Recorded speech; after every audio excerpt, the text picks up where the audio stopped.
Okay, welcome everybody. Today we're going to talk about ventilator dyspnea, trying to optimize ventilator patient synchrony.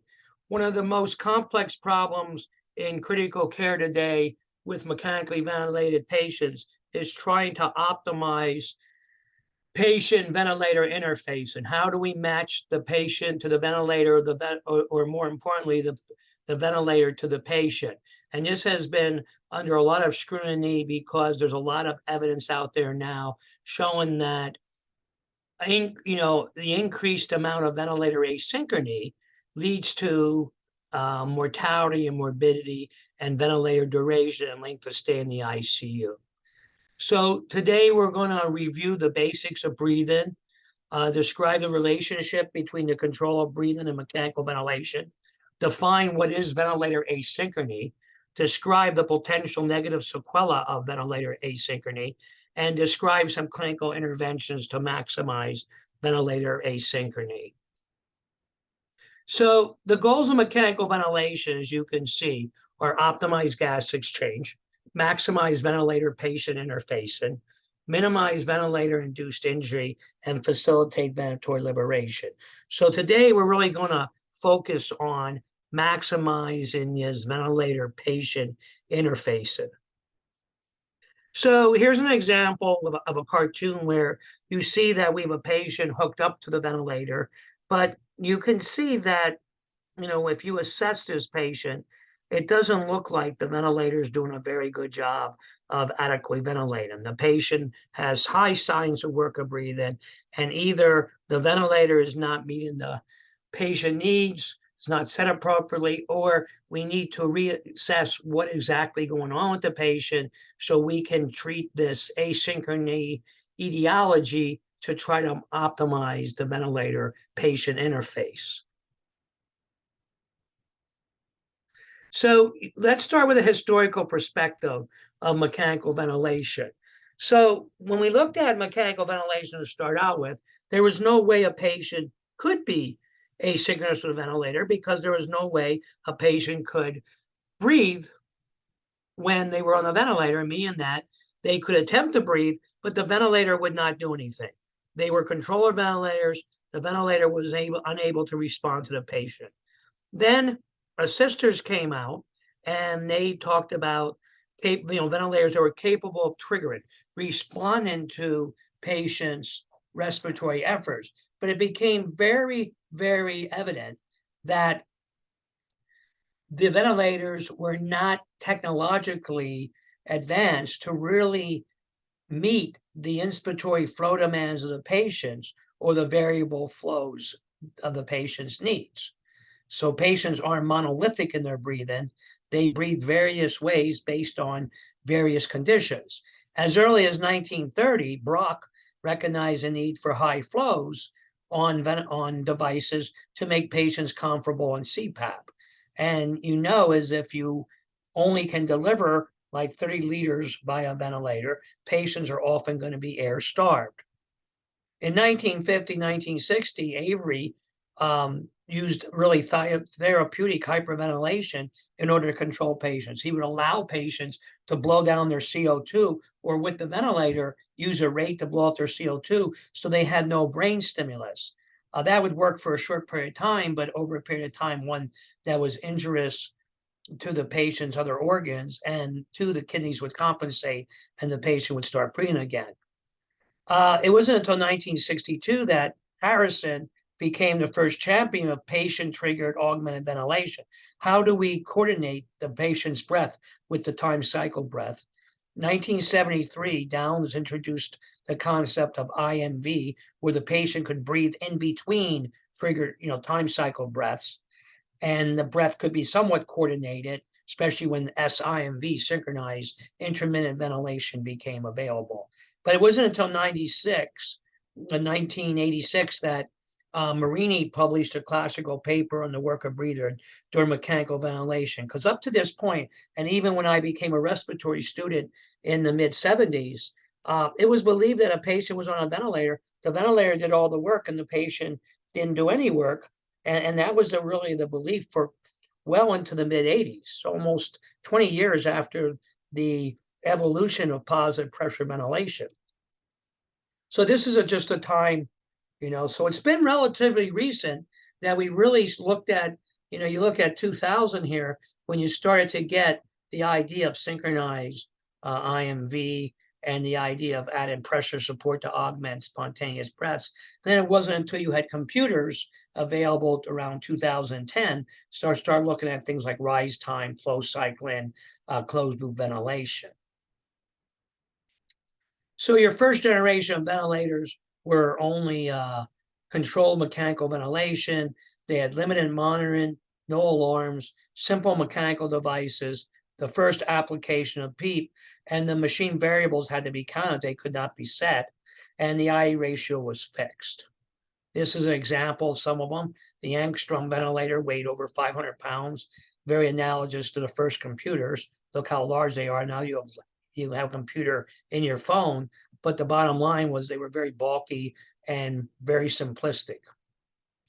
And there's the Mark 7, which was a pressure target ventilator, but there was no alarms. You couldn't really set a rate. You couldn't set a tidal volume, etc. It wasn't until the second generation we start getting some concept of assist control, some simple monitoring, some basic alarms, external IMV, demand valves, and then integrated IMV and synchronized IMV. So really it was in the 1980s, the whole concept was how can we make ventilation more comfortable? And that was things like Emerson's post-op ventilator, which is the inside of it. It used a crock pot, and it had a piston that went up and down, reciprocating piston, and then it had a bunch of tube ends, things like that.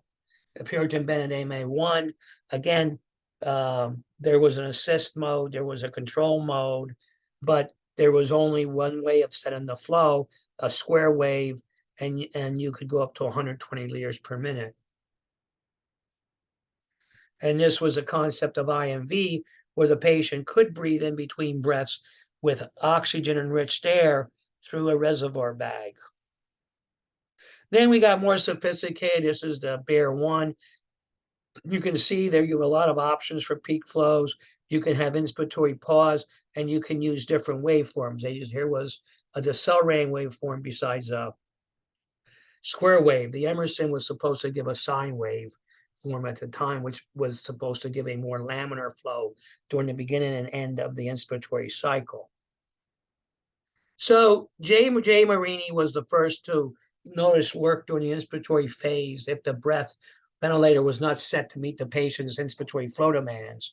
McIntyre knew that there was a certain amount of work associated with the artificial airway and ventilator circuit. And Fernandez showed with EMG studies that there could be active muscle work during the ventilatory pattern. And Harjo used ventilator graphics to determine ventilator asynchrony. So these were hallmark individuals that helped us recognize ventilator asynchrony. So Marini's classic work, and this is, in 1986, the theory was that during mechanical ventilation, if the patient did trigger the vent, that the ventilator then would assume all the work, the machine work. But what Marini showed very well is if the ventilator does not match the ventilatory pattern of the patient, that is a misnomer. And you can see in this situation that during the inspiratory phase, the ventilator in the brown shade does very minimal work, and the patient, the subject, as they say here, does a lot of the work. So this is a mismatched concept that the ventilator, just because it delivers a volume every so many seconds, is going to do all the work of breathing for the patient. Fernandez showed that the diaphragm can be very active and work extremely hard if the ventilator is not set appropriately. So if you look at the row A, you can see, or column A, I should say, is that the flow here is inadequate. It's a low flow.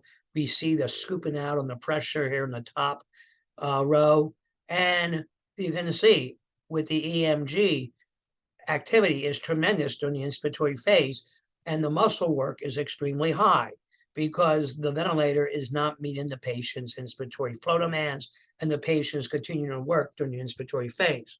As adjustments are made and the flow is increased until we get down to column E, and you can see now that the flow has increased and it's a decelerating pattern.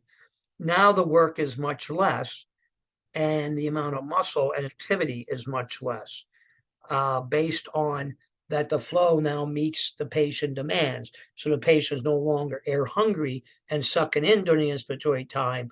The ventilator now meets the demand. So this is a real nice example of active muscle work during the inspiratory phase of a ventilator breath.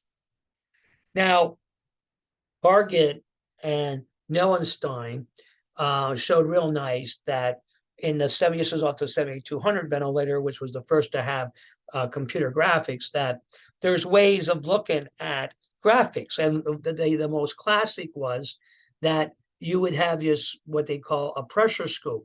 Pressure should be this way. It should be a linear, constant inflation of gas.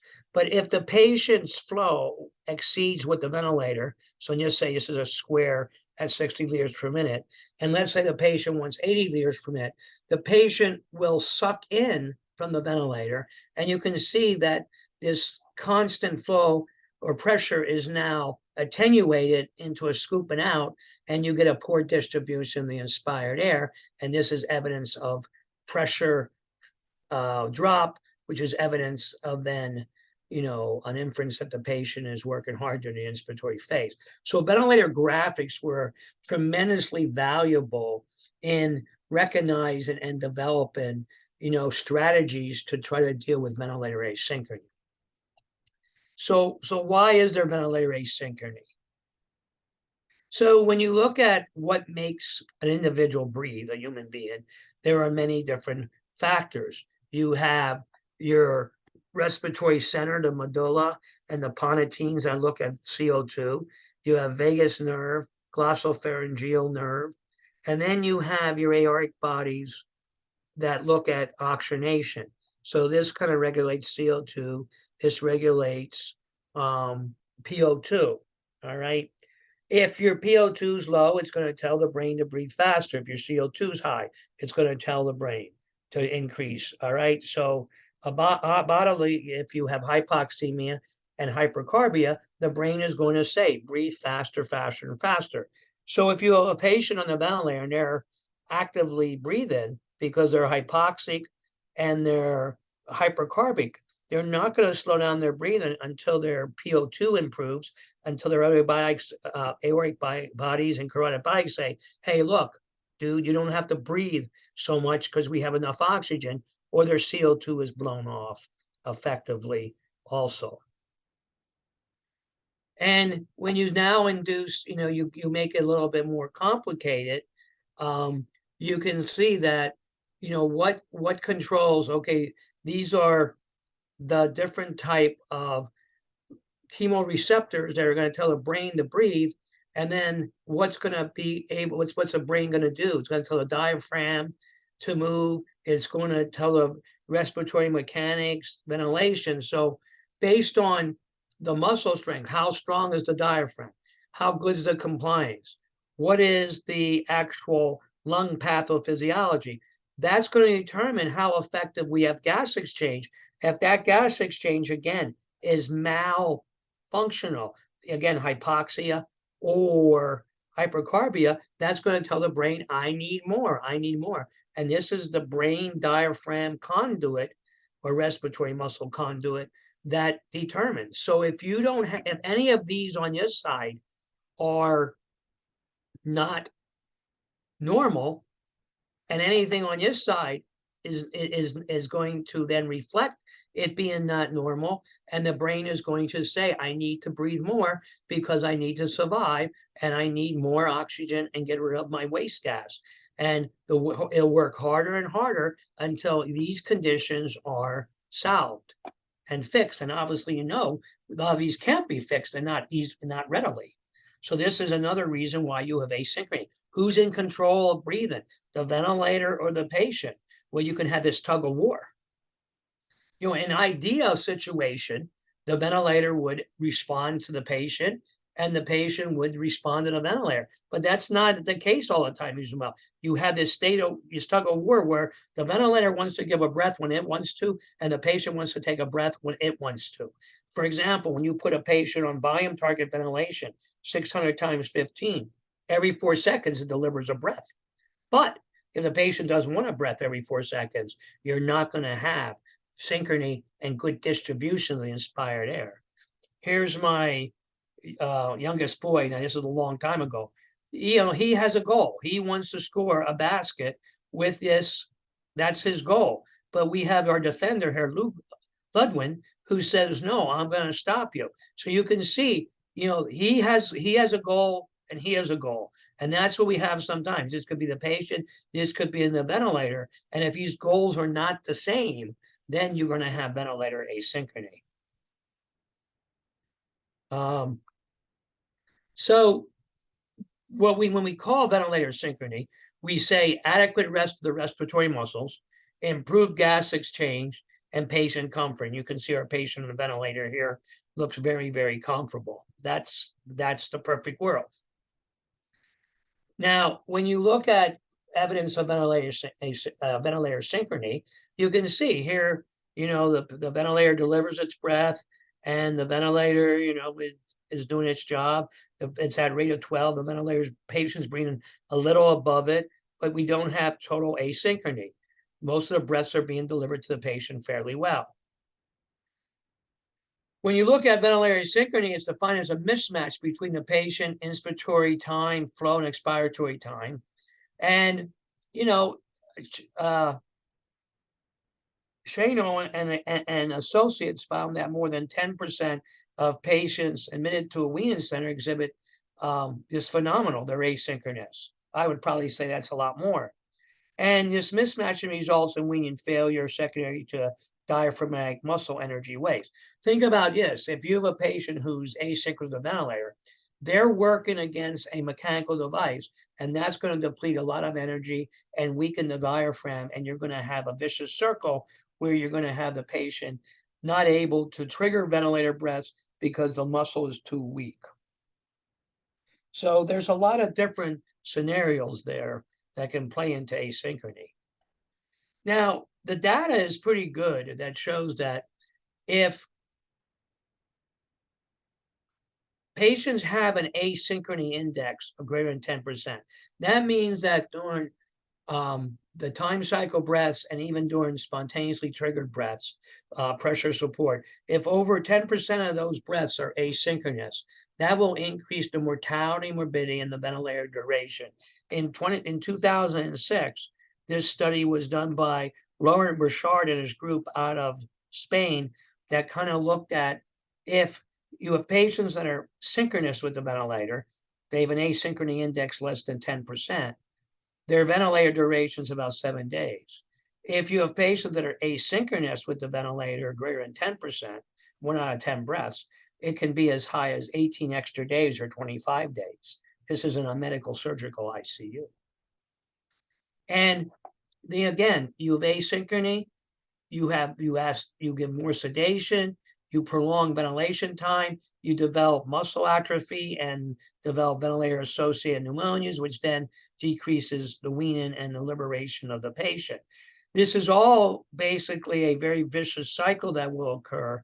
And we have to be very, very aware of this because sedation can be helpful in treating ventilator asynchrony, but it's not treating it, it masks it, and you can sedate the patient. But remember, if you weaken the respiratory muscles and the diaphragm itself, if it doesn't work for 48 straight hours, it starts to develop atrophy.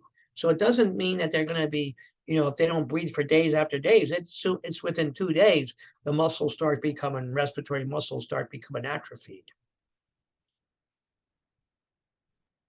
So the 3 main patterns of asynchrony is trigger asynchrony, can be manifested as a delay or absence of the inspiration or unwanted breaths. So you can have it, the patient takes a breath and the ventilator doesn't respond, or you could have it where the ventilator starts giving breaths and the patient's not trigger an event or wants the breaths. This would be kind of either if their sensitivity set incorrectly, there's water in the two ventilator circuitry that's sloshing around, the patient's heartbeats are looking like ventilator trigger, breath triggering, or there's leaks in the circuit.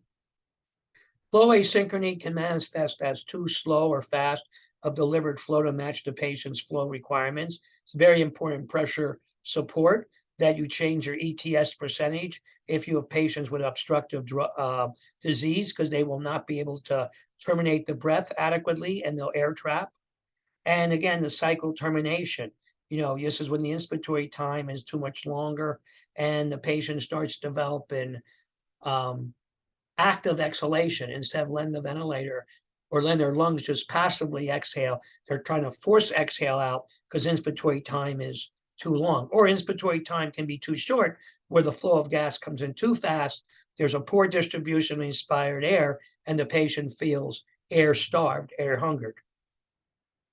So when you look at triggering, your ARDS patients don't have as much trouble triggering as surgical, but really the patients that are COPD overdistended, patients with barrel chest or status asthmaticus, they have a lot of problems triggering an event because their lungs are filled with trapped gas and they can't create the negative pressure or the flow to trigger the event. So your group of the more obstructive the patients have and the greater the muscle weakness, they're the most likely to have trouble with ineffective triggering. And when you look at this auto triggering, it makes up about 12%, double triggering maybe 15%, premature about 12%. But the biggest problem is delayed cycling, where the patient takes a breath, but the ventilator doesn't necessarily respond to it either adequately or quickly enough. So the factors in patient ventilator synchrony are, how do you have your trigger set? The type of trigger, is it a flow? Is it a pressure? Is it at 0.5? Is it at 2 centimeters? Is it at 1 liter? Is it at 5 liters? What's your rise time? We like to have the rise time as quick as possible to the patients. The rise time is usually very low, so you can get a good vertical rise in the pressure so the patient gets the flow quickly. You got to be careful. Sometimes you can overshoot that and you can make the breath uncomfortable. But usually quicker the rise time, the better it is for the patient because they feel like they get the air quick and not slow. What's your flow delivery pattern? If you're using volume control ventilation, are you using square? Are you using decelerated? Are you using sinusoidal? In pressure control, it's going to be a square type of flow. What's the sedation level? Are they too sedated to trigger an event? Are they not sedated enough? Are they in pain? Are they febrile? What's the patient respiratory drive? Do they have a traumatic head injury? Or do they have a cytokine release where they have a bunch of brain mediators that are telling them to breathe faster, faster, and faster? Are they trying to blow off CO2 because they have a metabolic acidosis? Do they have auto PEEP? So if you have auto PEEP, you're going to have to either unload the auto PEEP or maybe stent the ventilator with some, the airway with some PEEP so the patient can effectively trigger. Because if they have an auto PEEP of 10 and they try to take a breath, they have to draw in at least 10, 12 centimeters, and they may not be able to do that. So you have to compensate for the auto PEEP. What's the airway size? If they have the smaller the lumen, the more resistance, the harder it's going to be able for them to trigger an event. What is the pathophysiology of the respiratory system?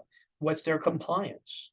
What's their resistance? The worse the compliance, the higher resistance. Harder to trigger the event and harder to have a good distribution of the inspired air. What's the thoracic abdominal impedance? In your obese patients, in your patients that are fluid overloaded, they're going to have to get through that impedance in order to trigger an event. And the ventilator has to get over that impedance in order to ventilate the patient. So if you're worrying about airway pressures and you want to keep your pressures down below 32 plateau pressure, but the patient weighs 400 pounds, you may have to put that airway pressure up higher because a fair amount of that pressure never sees the lung or distributes the inspired gas because the lung is extremely the lung doesn't see it because the pressure has to get rid of the thoracic abdominal impedance on the chest wall and abdominal wall for the lungs to expand. And then last but not least, airway patency. Is the patient bronchospastic? Is the patient full of secretions? Patients aren't going to be synchronous with the vent if you have a bunch of secretions in the airways and up the endotracheal tube. So sometimes just suction the patient may improve patient ventilator synchrony. Also, treat the patient, you may achieve synchrony. Again, you're not going to get patients synchronized on the ventilator if they're acidotic, if they're respiratory or metabolic. Because in metabolic acidosis, what's the compensatory mechanism? Hyperventilate. You can't tell a patient to slow down breathing if they have a pH of 7.0. It's not possible. Pain, anxiety, fear, hypoxemia, airway obstruction, fever. Those things are sometimes easy to treat. And if you treat those, you'll have the patient slow down their breathing and become synchronized with the ventilator without doing things like giving a paralytic or more sedation. This is this is another, example of when you look at ineffective patient efforts. When you look at patients that are greater than 10%, they miss breaths. You can see their duration of mechanical ventilation is higher, their ICU length is higher, their hospitalization is higher, and their mortality is higher. So again, this is 2011 Einstein that showed that if patients have trouble triggering vents and they're asynchronized more than 10%, this is problematic. So this is evidence that was done after the original 2006 study. And here's a good example using waveforms. You can see here on your flow time curve. So this is flow on the Y, time on the X, where the patient, these arrows are showing that the patient's actually taken multiple efforts, but the ventilator is not adequately doing it. So there's 5 missed triggered efforts where the patient took 5 breaths, but the ventilator did not respond to it. Okay, so this says that the rate is actual 16 on the ventilator. Now, if you change that, okay, and you change the flow, so going back to this one, is if you now change that, it goes up to a rate of 20 some, because now the patient's able to trigger the ventilator. See these little ones here? Now they have triggered breaths. And that's the same here too. Here's the flow is inadequate and the patient is missing breaths. See these arrows here? These are all missed breaths. And you increase the flow, and now all of a sudden it looks like the patient's respiratory is higher. Okay, and it's only because they were able to now get these triggered breaths that were missed before. So again, being able to change the expiratory time, get rid of the air trapping in this patient, changing the I ratio, allowed the patient to trigger an event because it reduced the amount of auto PEEP. Now, this is our ventilator. We use the G5, and this happens in the real world. This patient's on flow triggering because you can see the pink flow triangles. That means they're flow triggered. But here's a good evidence of a missed breath. Here we have a patient on volume control ventilation, and we have inadequate flow because we see the scooping down of the pressure. So the flow has to be increased to meet the patient's inspiratory demand. And you can look here on a pressure volume, volume pressure curve, pressure volume curve, whatever you want to say it, is got pressure on the X, volume on the Y. And you can see this gap here. That's because that's where the patient was sucking in, and inspiratory pressure and flow was at least temporarily paused because the patient was sucking in for more air. And here's air tapping. Okay, you can see here the patient has a fair amount of auto PEEP, and they're air trapping, and they're attempting to take a breath here, but it's a feeble breath, even though their PO1 is -6, which just shows that they're trying to suck in a lot of pressure. They cannot trigger this breath because they have too much auto PEEP. See, they're trying to suck in, but they're not able to trigger the breath. Here's a patient that, again, has ineffective trigger. See, their PO1 is -12. This should be less than -4. So when you see a -12, they're sucking in hard to get their breaths because their airways are collapsed. They have bronchospasm at this point, or secretions. They have some form of airway impedance.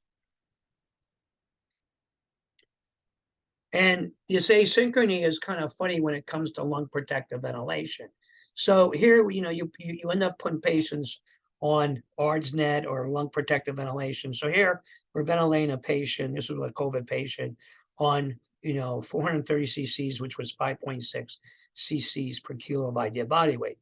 You can see at the very end, the patient's trying to attempt to trigger the breath. So keep this in mind. We are supposed to be lung protective. Well, now the patient sucked in, wanted more air.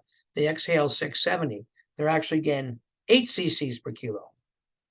Now the next breath, they only get 3.7 or 300 because the ventilator says, whoa, we gave too much air to this patient. Let's reduce the support. So even though the patient's sucking in and wants more air, the ventilator is saying no. And you can see the gap in pressure here. Now the patient sucks in harder and blows out more air. And the ventilator says, oh, now we're up to 8 cc's per kilo. We got to go back down. So the support here, we have 31 patients now sucking in -15. So that pleural pressure is actually 46. So now the patient's going to injure themselves. They get something known as patient self-induced lung injury. And look at the next tidal volume. It's 197 because the ventilator said, well, I gave too much. I got to take away. So here's an example where you have set lung protective ventilation, but because the patient's asynchronous, they don't ever get that tidal volume. Now you're up to 21. Again, now you got, your patient's sucking in so much air because they're hungry. So even though you have lung protection ventilation set parameters, the patient's not getting any lung protection. Their tidal volumes are all over the place. What we did, to document asynchrony, we actually put on our electronic record is a category that looks at breathing rate, paradoxical breathing, and evidence of pressure drop. And if those are yeses, that allows the provider to know that the patient is asynchronous with the ventilator. So we know that asynchrony increases the work of breathing. It can cause damage to the muscles and stress. A patient anxiety, you can only imagine that somebody on the other side of a ventilator is not getting air, how they may feel and how anxiety-ridden they are going to feel with that. Dynamic hyperinflation, prolonged wean time, increased length of stay, and we also have to say there's increased costs of the healthcare system because the longer patients are in ICU, the more expensive it's going to be. So we know that it can, we can get injury to the respiratory muscles. You can worsen the mechanics because the patient becomes tachypnic and asynchronous. They'll get intrinsic PEEP in a sense. They can increase the PCO2 because they consume more oxygen. It wastes respiratory work. The patient's doing things and it doesn't work. They don't get no results from it. So it's like wasted work. The patient's trying to breathe, get air, but they don't get anything. So it's like, trying to pull, something, like a heavy box and it doesn't move. You're working hard, but you get nowhere with that box. And it says confounds lung protective strategy. Breath stacking leads to increased tidal volumes. And we don't even think about is it may cause periodic breath-in, sleep fragmentation. Patients that are asynchronous, how are you going to sleep when you can't breathe? It's not going to be easy at all. And then obviously the ventilator alarms all the time, and that causes a lot of anxiety also, overstimulation. And you can see here when this is an evidence of, so here you have the inspiratory phase where the patient is actively working, all right? And then during the expiratory phase, see how they're trying to exhale out and they can't, and they're having trouble. So even during the expiratory phase, they're trying to work. So the diaphragm tries to work during the inspiratory phase and tries to work during the expiratory phase, and that can lead to tremendous exhaustion. As you well know, we don't really notice our muscle work, but just sit there for a second or two and take your abdomen and try to force out air. You can tell real quickly you're going to get tired and it's going to be very uncomfortable. So this work is not only during the inspiratory phase we see, but also during the expiratory phase. So the next question is, how do we optimize patient ventilator interfacing? What are some of the clinical management things we can do? How do we adjust the ventilator? And how can we use advanced modes of ventilation, or some ways say ventilatory adjuncts? So first thing, maintain a pain airway. Make sure you remove secretions. You use aerosol medications, correct the endotube size if you can, minimize auto PEEP, remove soiled HMEFs, and make sure there's no water in the circuit. So those are very simple things to do. Provide adequate sedation. Make sure that you reduce anxiety, pain, minimize respiratory depression, however, and correct underlying factors. And then facilitate extubation if you can. Make sure you're doing SBTs every day. Extubate the BiPAP if you have to, or high flow oxygen.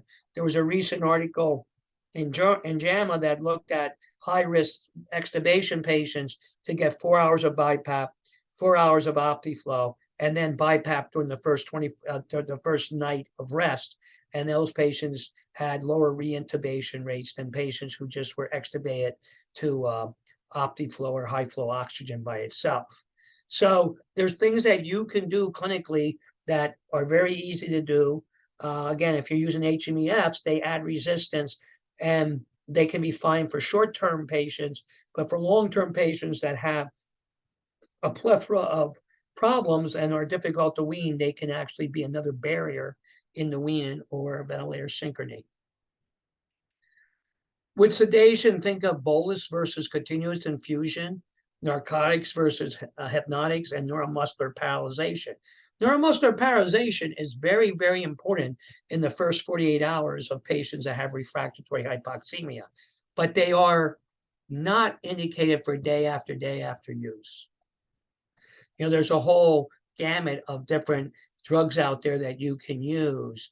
I mean, obviously, propofol being probably the most commonly used sedative agent. But again, patients that are in pain, patients that have high anxiety, some of these other drugs can be very, very important and very helpful.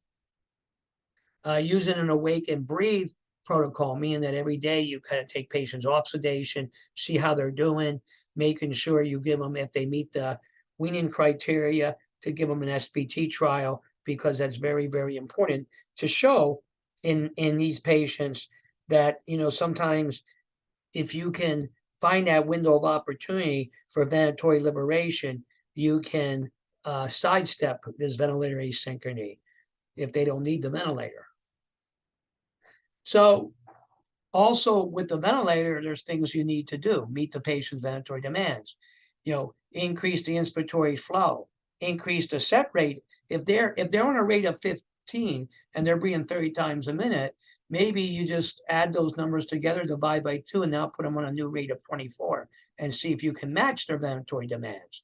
But you ought to set the ventilator to meet the patient, not the patient to meet the ventilator settings.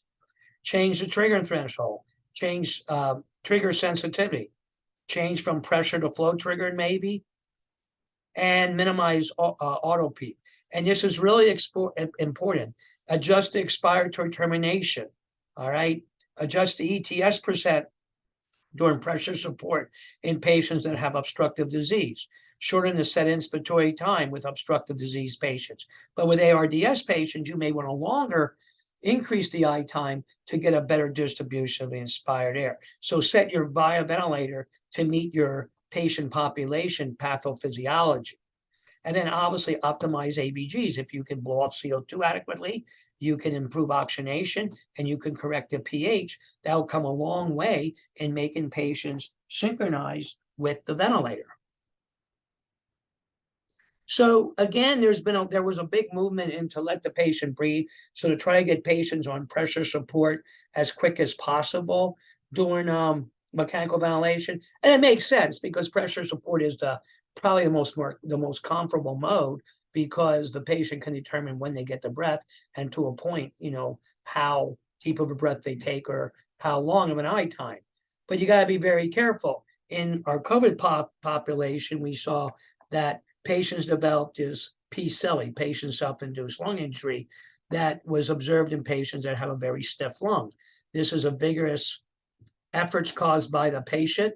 They can suck in negative pressure, and it increases lung stress, lung perfusion, and breath stacking. It can actually cause what's known as negative pressure pulmonary edema, where actually the patient sucks in the capillary fluid into their lungs and cause basically pulmonary edema because of their vigorous breathing. You see that sometimes in the PACUs with patients who are doing near drownings or near asphyxiation with things like, hanging attempts and stuff like that. Their lungs are filled with fluid, not because their heart overloaded or there was any kind of extrinsic fluid put in their lungs. It's just that their strong effort to breathe ended up causing them to have this negative pressure pulmonary edema, and breath stacking will cause autopeep, and then increased driving pressure. As I say, the PO1 -8 plus a driving pressure of 20, the actual lung sees 28.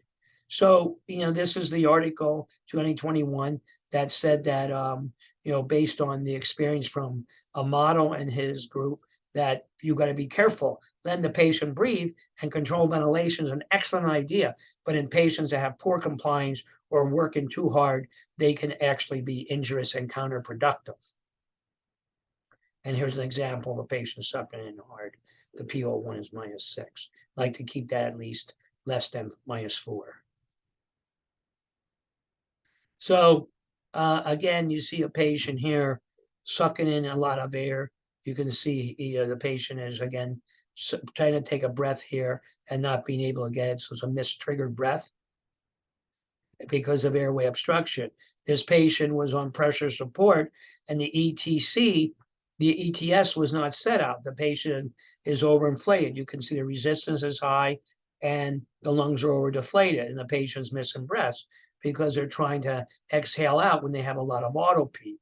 So what you do here is the fault is 25%, but in this situation, you're going to change it to 45%. So the breath now shortens, the eye time shortens during spontaneous breathing. So now the patient can trigger the breaths, and the respiratory rate now goes up. If I go back, it was only 13, it's 19. And there's not missed breaths because the patient's autopeep has been reduced because the patient can exhale adequately because they have enough heat time. They still have some autopeep noticed up here, but the bottom line being is, by adjusting that, you make the patient more synchronized with the ventilator and more comfortable because you match it to their pathophysiology. COPD patients need more time to exhale out. Changing the ETS percentage will do that for you. So ventilator graphics, again, autopeeping can be very easily recognized looking at a pressure of a flow pressure curve. Again, time is on the X flow, and you can see here the flow doesn't go back to baseline before the next inspiratory effort. Okay. This is auto triggering, so here the sensitivity is messed up, and the ventilator is just giving breaths when the patient's not taking breaths. You can see these are ineffective pressures, ineffective flow, but because there's a leak in the system, this was in a chest tube leak, it looks like the patient is breathing much faster than they are, and the ventilator is giving the patient breaths when he or her is not taking one. This is evidence of airway obstruction. Again, when you see this, you're going to have to be very cognitive of changing your IE ratio because your resistance is high, your end-tidal CO2 is high. And if you change the ventilator and you allow more expiratory time, you allow the unloading of the expiratory gas. Here's hyperinflation. When you see these lungs over distended, that's not good compliance. That's bad compliance. The lung is over compliant, the tidal volume is too high, there's too much auto PEEP. And here, again, there's a high resistance. There's a lot of auto PEEP because the patient needs to be suctioned. There's a lot of artifact in the airways, a lot of artifact showing that expiratory flow, especially, is very much impeded. So this patient, in order to get synchronized, needs to get suctioned. Okay, you're not going to get them synchronized because there's a bunch of junk in their airways and they're going to feel like they're asphyxiating because they have airway obstruction. So again, treating the patient a lot of times alleviates the problem. This is a pinched flow sensor where it appears the patient's taking breaths, but in reality, there's something wrong with the flow sensor of the ventilator. So again, you need to fix those type of things if mechanically the ventilator is not set correctly or functioning correctly. And again, this is a leak in the circuit that will be causing auto PEEP. This was a patient I got called was on a pharmacological paralytic, and it was saying here that the patient was triggering the breath, okay, because the rate's 10, but the total's 20. It was because the ventilator was leaking, the pressure dropped down because of the leak, and that drop in pressure fooled the ventilator as a inspiratory effort by the patient. And again, this is another example of this where you have, it looks like the patient is taking breaths on top of this and they're not able to trigger the vent. And you now change the sensitivity and you can see they're able to trigger the breath, trigger the vent. So changing the sensitivity by looking at the waveforms helps tremendously. You can also look at stress indexes, which are another way of determining if you're overshooting. So in this case, the flow of gas is going in too fast and you overshoot, so you have to decrease the inspiratory time. So we're going to end up with some advanced modes here. We'll talk about proportional assist ventilation, neural adjusted ventilation, NAVA, adaptive support, and smart care, and asynchrony indexes. They may optimize patient interface and then they may help us in the future. So PAV, let me just go through all, you can read this for a second, but let me just go through the concept is that PAV, you set a certain amount of work of breathing, and based on what the ventilator assess, it will actually add support to the patient if they're working harder, and it'll reduce support to the patient if they're not working hard enough. So what you set is a range, all right? And then in this sense, depending upon where the patient is, if the patient starts going up towards here, then the ventilator will add pressure support and ventilatory support. If the patient goes down to this area, it will take it away. So here, up here, maybe the patient will need support of 80%, and maybe down here they'll need basically only 20%. So it really looks at the work of breathing and then determines if the patient needs more support or not. This is measured in work joules. So here we have a patient that has an increased effort. Okay, so then PAV will increase the amount of support. Here the patient has a decreased effort, and then PAV will decrease the support. So it's a kind of dynamic support with it, used. You kind of set a range of work of breathing, and the ventilator keeps the patient in that range.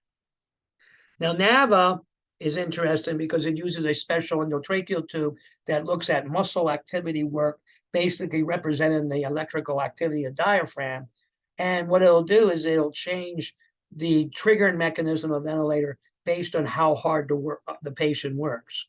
So you can see here, you have the peak and minimal levels here, and then based on this, the ventilator will adjust the triggering mechanism. If it goes above, it'll make it easier. If it goes below, it'll make it somewhat harder.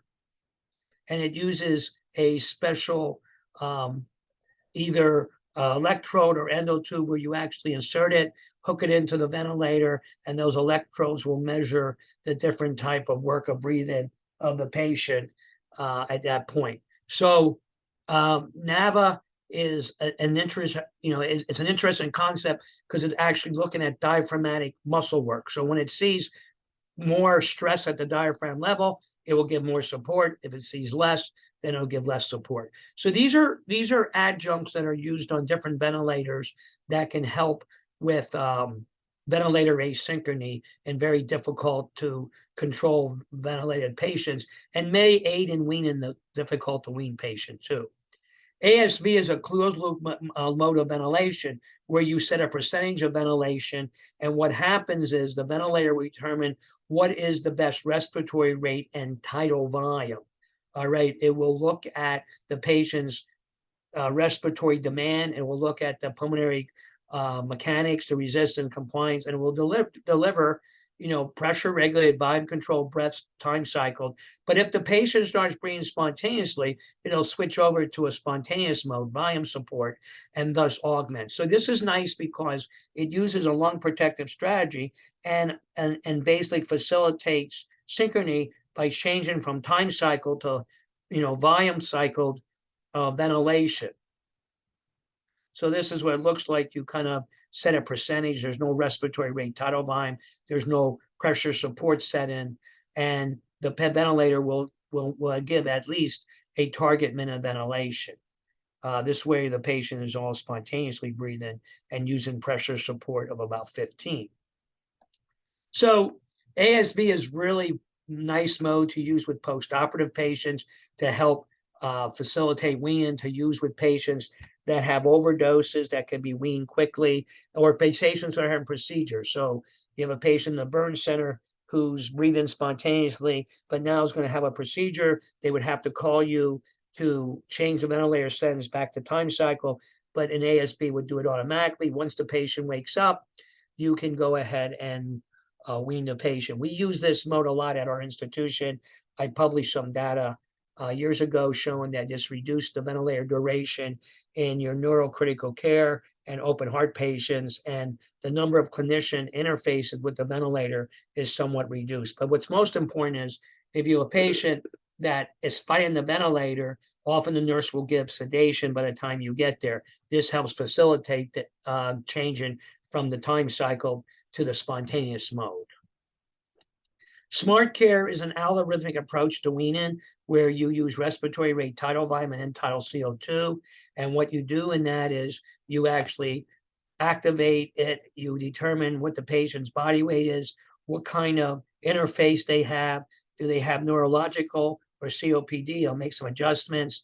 And what you do is you activate it, and it will titrate pressure support by 2 centimeters every so many hours until you get to what's known as consider separation to extubate a patient. So for example, if they have an endotube in and they have a passive humidifier, meaning that they have an HMEF, okay, they may extubate some people off at 10, at pressure support of 10.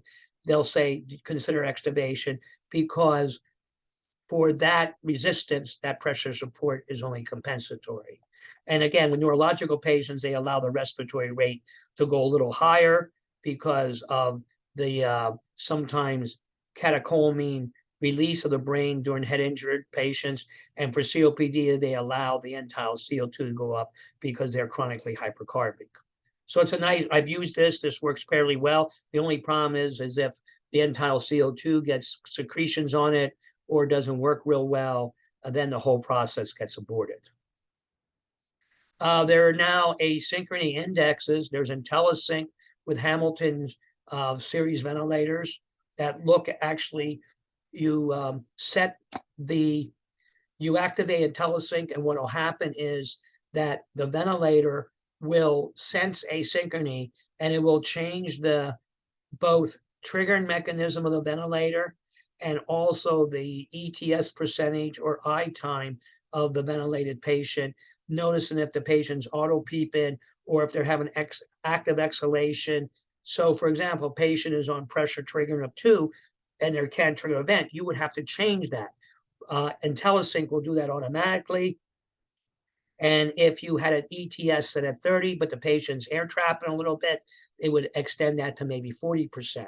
So it allows the ventilator to automatically change the triggering and the ETS percentage. I've used this intermittently with some difficult patients, it does work very well. It's not needed for every mechanically ventilated patient, but the patients that are really asynchronous or difficult to wean, it can be a nice adjunct. Puritan Bennett has, the 980 has link sync software, which can tell that if it can compensate for leaks, and it prevents the auto triggering that's associated a lot of times with leaks, and it helps manage the patient's work of breathing. This is on the Puritan Bennett 980 series, and it can prevent inaccurately declaring inspiration or exhalation. So this is relatively new software also. So there's a lot of different adjuncts out there. Now, there's no evidence out there yet that say these are better than other type of devices. There's no evidence to say that these improve outcomes. There are some case series. I mean, I've done some case series. I've done some retrospective work myself and published. But currently, there's no real big randomized control studies that say if you use one of these ventilatory adjuncts, they will increase. They will increase ventilator synchrony and decrease ventilator asynchrony, or ventilator duration. The bottom line is this with this. So I think it's very, very important that you be able to recognize and have some of these adjuncts available for these difficult patients. So we're learning more about these, and we'll see what, if we can publish data in the future to actually show if they actually work or not.